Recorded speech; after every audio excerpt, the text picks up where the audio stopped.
नमस्कार मित्रों। आज कुछ टेक्निकल इशू होने की वजह से हम और मिलिंद जी दोनों आपस में एक मीटिंग नहीं कर पाए। और यहाँ मैं आपके दिनमान के इस नए इशू के लिए मैं अकेला ही प्रस्तुत हूँ। तो बात करते हैं देश की और आसपास की, और जो भारत के अंदर जो राजनीतिक और अ, दूसरे तरह का माहौल चल रहा है उसके बारे में हम लोग बातचीत। तो देखिए, आजकल माहौल जो चल रहा है वो इन दो चार दिनों में आस्था और चमत्कार को लेके बड़ी बड़ी बहसें हो रही हैं। और एक बाबा जी बागेश्वर जी जो हैं, उनको लेके मीडिया बड़ा जागृत है, और बड़े बड़े बुद्धिजीवी लोग भी उनके पीछे पड़े हुए हैं कि भाई आप चमत्कार करते हैं या ये लोगों को ढोंग कर करना सिखाते हैं। तो जग जाहिर है कि इससे पहले जो है मिशनरियों में ईसाइयों की क्या क्या होता रहा है, किस किस तरह के टोने टोटके और झाड़ू फूंक जो चलती रही है। हालांकि बागेश्वर जी ने ये कहा है कि उन्होंने सिर्फ अपनी प्रार्थना और प्रभु के नाम से लोगों को ठीक किया है, लोगों को शांति पर पहुंचाई है। मैं समझता हूँ इसका एक दूसरा पहलू भी है, और वो दूसरा पहलू ये है कि अभी आपको याद हो पीछे राहुल गांधी जी ने अपनी यात्रा के दौरान कहा था यह देश पुजारियों का नहीं तपस्वियों का है। तो जाहिर सी बात है, ऐसे में पुजारी लोग जो हैं उनको ये बात नागवार गुजरी होगी, क्योंकि पुजारी अपने आप में बहुत बड़ी चीज होते हैं। पुजारियों को इतना हल्के में लेना राहुल जी के लिए शायद एक नादानी भरा कदम हो सकता है। और उसी श्रृंखला में बागेश्वर जी जो बागेश्वर जी के रवि शास्त्री जी जो हैं, उन्होंने हो सकता है ये कदम उठाया हो, लेकिन हालांकि ये भी कहा जा रहा है कि वो काफी समय से सक्रिय हैं और उन्होंने बहुत से लोगों की घर वापसी करवाई है। और लाखों लोगों की भीड़ के बीच में बैठकर वो अपने चमत्कार दिखाते हैं, लोगों को बिना बताए उनकी समस्याएं बता देते हैं और फिर उनका इलाज भी करते हैं। लेकिन मेरा मानना ये है, चाहे वो भले ही चमत्कार हो या ना हो, क्योंकि ऐसे चमत्कार व्यक्तिगत तौर पे मैं भी देख चुका हूँ। हमारा ये हिंदुस्तान जो देश है, इसमें बहुत से चमत्कारी लोग हैं जो कोई बिना किसी घमंड के, बिना किसी अहंकार के अपना काम करते चले आ रहे हैं, लोगों का भला भी करते आ रहे हैं। और उन्होंने कभी इस तरह की, मतलब जैसे कोई लालच या कोई इस तरह का वो नहीं किया। उनको लोग स्वतः ही अपने आप ही उनकी तरफ जुड़ जाते हैं, और उनकी उनको जो है किसी किस्म की विज्ञापन की या कोई किसी मीडिया की हेल्प की जरूरत नहीं पड़ती, और ना वो ऐसा करते हैं।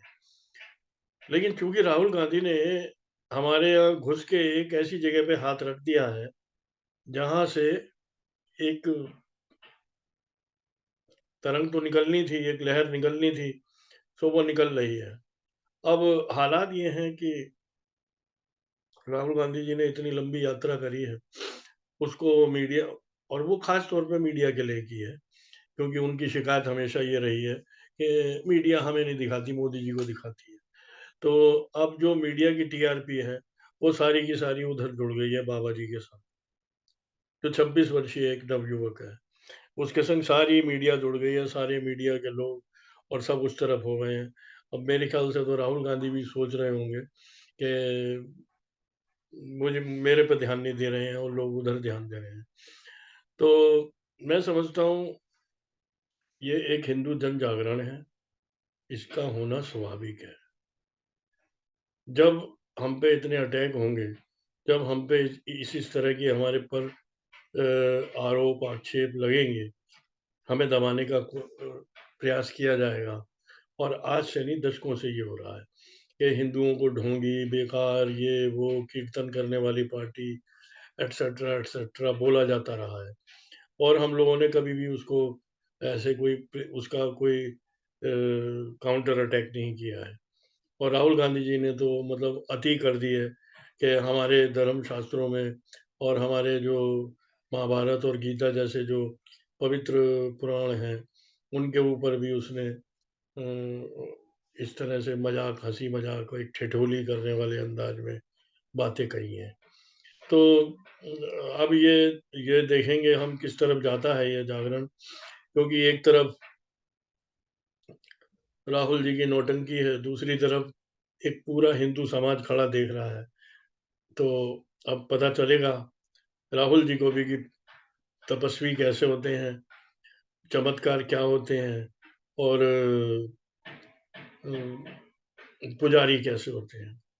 तो मैं समझता हूँ एक बड़ा रोचक प्रसंग उभर के आएगा और ईश्वर से मेरी यही प्रार्थना है कि इसमें हम हिंदू समाज वालों का एक भला हो। हम हिंदू समाज वाले जो लोग जगे नहीं हैं, वो भी जगें और आगे आएँ। और इसके लिए कोई हमें बहुत ज़्यादा प्रयास करने की भी ज़रूरत नहीं है। अपने व्यस्ततम समय में हम अगर 4-5 मिनट निकाल के अपने ईश्वर की, अपने ईश की, हनुमान जी की या किसी भी देवी-देवता की जिस पे आपका विश्वास हो, उसको उसकी प्रार्थना करें, तो मैं समझता हूँ हमें उससे मानसिक शांति, हार्दिक शांति और एक नया उत्साह भी मिलता है।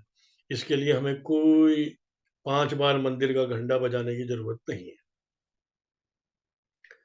और दूसरी तरफ जो है कर्म क्षेत्र में तो काम चल ही रहा है।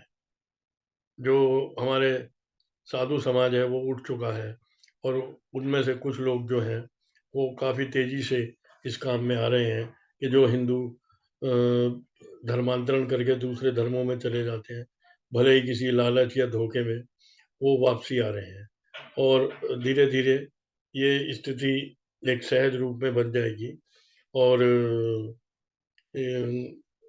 बाकी जो हमारे शत्रु हैं,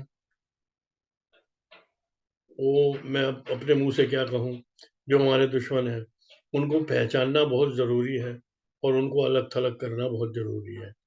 और यदि ज़रूरत हो, तो उन्हें अपनी ताकत दिखाने की भी ज़रूरत है। इसलिए मैं यहाँ अपने कुछ एक चंद कार्टून आपके सामने पेश करने वाला हूँ। तो वो इन्हीं चीज़ों से जुड़े हुए हैं। हालाँकि पीछे वो कुछ हफ़्ते पहले मैंने उन्हें अपने न्यूज़पेपर में छपने के लिए भेजा है और प्रकाशित भी हुए हैं। तो ये देखिए,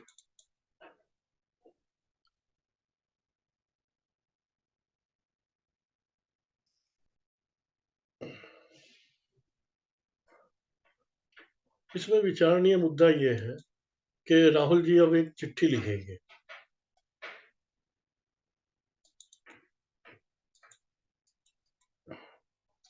राहुल जी एक चिट्ठी लिखेंगे देश की जनता के नाम और उनको देश के मुद्दे समझाएँगे। इनसे ये पूछो जब सितंबर से लेके आज तक 4 महीने से तुम यात्रा कर रहे हो, तुम्हारी घर-घर वीडियो पहुँच चुकी हैं। तुम्हारे जो नौटंकियाँ हैं और जो तुम्हारे डायलॉग बाज़ियाँ हैं, वो सब लोगों के पास वीडियो से, मीम्स से और तरह-तरह की खबरों से और फ़ोटोज़ से पहुँच चुकी हैं। तो अब आप उस चिट्ठी में क्या स्पेशल लिखेंगे? क्या ख़ास लिखेंगे? तो वही दिखाते हुए मैंने ये कार्टून एक बनाया है। ये हाल पाकिस्तान का है। इसमें पाकिस्तान के अखबारों ने मोदी जी की सराहना करी थी कि भाई मोदी जी देश को अच्छे तरीके से चला रहे हैं, ये है, वो है। तो वहाँ के पत्रकार जो हैं वो ये कल्पना है कि वहाँ के पत्रकार वहाँ के प्रधानमंत्री को अपना एक कटोरा दे रहे हैं कि ये कटोरा उसी अखबार से बनाया है, जिस पे हमने मोदी जी की तारीफ़ करी है। तो कोशिश कीजिए क्या पता मोदी जी खुश होकर इसमें कुछ डाल दें। ये कार्टून 3-4 दिन पुराना है, उसके बाद से पाकिस्तान के तेवर भी ये दिखाई दिए हैं कि वो कुछ चाहता है मोदी जी से, तो इसमें कोई झूठ भी नहीं है। ये एक ऐसा कार्टून है जो अभी तक किसी ने मुद्दा उठाया नहीं है मीडिया में, कि वरुण गांधी जो कि राहुल गांधी के चचेरे भाई हैं, वो बहुत समय से, बहुत अरसा से वो और उनकी माता जी भाजपा में रहे हैं। अब न जाने किन कारणों से, मैं ये नहीं जानता किन कारणों से उनका मोह कुछ भाजपा से टूट रहा है, या वो छटपटा रहे हैं, किस वजह से छटपटा रहे हैं ये नहीं जानता। लेकिन उनके जो बयान हैं, उनकी जो रुख है, वो एकदम बिल्कुल अलग दिखाई दे रहा है। तो ऐसे में कयास ये लगाई गई कि क्या वरुण गांधी वापसी कांग्रेस में करेंगे। हालांकि वापसी तो खैर क्या करेंगे, वो कभी रहे तो हैं ही नहीं कांग्रेस में, और वो भाजपा में रहे हैं। उनका राजनीतिक कैरियर जो है वो स्टार्ट ही भाजपा से हुआ है। तो अब चूंकि राहुल गांधी उनको क्यों बुलाएंगे, यहाँ ये मेरा कार्टून ये कहना चाह रहा है कि राहुल गांधी उनको क्यों बुलाएंगे कांग्रेस, क्योंकि वो राहुल गांधी से ज्यादा परिपक्व है, शादीशुदा है, एक बच्चे के बाप हैं, और गंभीरता से बात करते हैं, आलतू फालतू की बातें नहीं करते, और व्यक्तित्व भी और किसी भी रूप में भी राहुल गांधी से कम नहीं, बल्कि काफी ज्यादा अच्छे हैं। तो अब अगर कांग्रेस में वो आते हैं, तो ये हो सकता है कि कांग्रेस में कुछ लोग उनकी तरफ आकर्षित हों और कहें भाई जो लोग चाहते हैं कांग्रेस को चलाए रखें, उनको गांधी जी, उनको गांधी परिवार का एक मेंबर तो चाहिए जो उनको आगे करिश्माई अपना वो करता हुआ आगे चले और पीछे वो अपने बारात लेके चले। तो उन्होंने, हो सकता है कि वरुण गांधी कांग्रेस में आए तो राहुल गांधी से ज्यादा ख्याति प्राप्त कर जाएं, राहुल गांधी से ज्यादा समर्थन मिल जाए उन्हें, और वहां पे युवराज एक और युवराज दो उसकी गद्दी बन जाए। अब ऐसे में राहुल गांधी क्यों चाहेंगे कि अपने सुख में वो एक विघ्न पैदा करें, और एक अच्छी वाली चलती हुई पार्टी जिसमें उनका वो सर्वे सर्वा है, सब कुछ है, भगवान की तरह है, लोग वाग तो उनको पता नहीं क्या क्या कहते हैं कि वो फलाने का अवतार है और ये और वो। तो ऐसे में वो क्यों आए, वो आएंगे तो उनकी साख घटेगी और पार्टी भी बटेगी। तो यही सोचते हुए हो सकता है राहुल गांधी ने, ये मेरी कल्पना है, ऐसा है कि नहीं मैं नहीं जानता, लेकिन हो सकता है राहुल गांधी ने यही सोच के अभी तक वरुण गांधी को कोई ऐसा हॉट वेलकम नहीं दिया है कि आओ भाई कांग्रेस में आओ। तो यहाँ पर एक सवाल और भी उठता है, ये जो परिवार आपस में जुड़ा नहीं है, यानी कि अपने चचेरे भाई से ये जुड़े हुए नहीं है, दो परिवार की दो बहुएं अलग अलग हैं, वो भारत जोड़ने चल पड़े हैं। पहले अपना परिवार तो जोड़ो, परिवार जुड़ा नहीं है और भारत जोड़ने चल पड़े। ये ये कार्टून है जो कठुआ, कश्मीर में बहुत ठंड होती है वहां पे, तो वहां पे जब राहुल गांधी पहुंचे तो उन्होंने जैकेट पहन ली। तो अब ये ढोंग तो खुलना ही था, वैसे भी जैकेट के नीचे वार्मर थी, उससे काम चल गया। लेकिन यहाँ कश्मीर की ठंड बहुत खतरनाक होती है, यहाँ उस वार्मर से भी काम नहीं चलेगा, तो उनको जो है जैकेट पहना दी गई थी। तो वो तपस्वी वाला जो रूप था वो छत विक्षत हो गया था। ये कार्टून मेरा अभी बिल्कुल फ्रेश है कार्टून। इसमें सपा के एक नेता हैं, स्वामी प्रसाद मौर्य, उन्होंने रामचरितमानस पे एक उल्टा सीधा बयान दिया है कि ये लोगों में नफरत फैला रही है, इसे बंद कर दिया जाए, इसे बैन कर दिया जाए। तो वैसे तो खैर स्वामी प्रसाद मौर्य जो है वो कितने बड़े नेता हैं ये सब दुनिया जानती है। वे बुरी तरह से राजनीति में पटखनी खा चुके हैं। भाजपा में थे, भाजपा से नाराज हो गए, वो सपा में आए। इससे पहले भी कई पार्टियों में इधर उधर घूमते रहे हैं, कभी बसपा में कभी कहीं। तो अवसरवादी नेता हैं, और कोई सिद्धांत है नहीं, सिर्फ जो अपना एक जाति सूचक जो एक राजनीति है वो अपनी करते हैं। तो इन्होंने छोड़ दिया।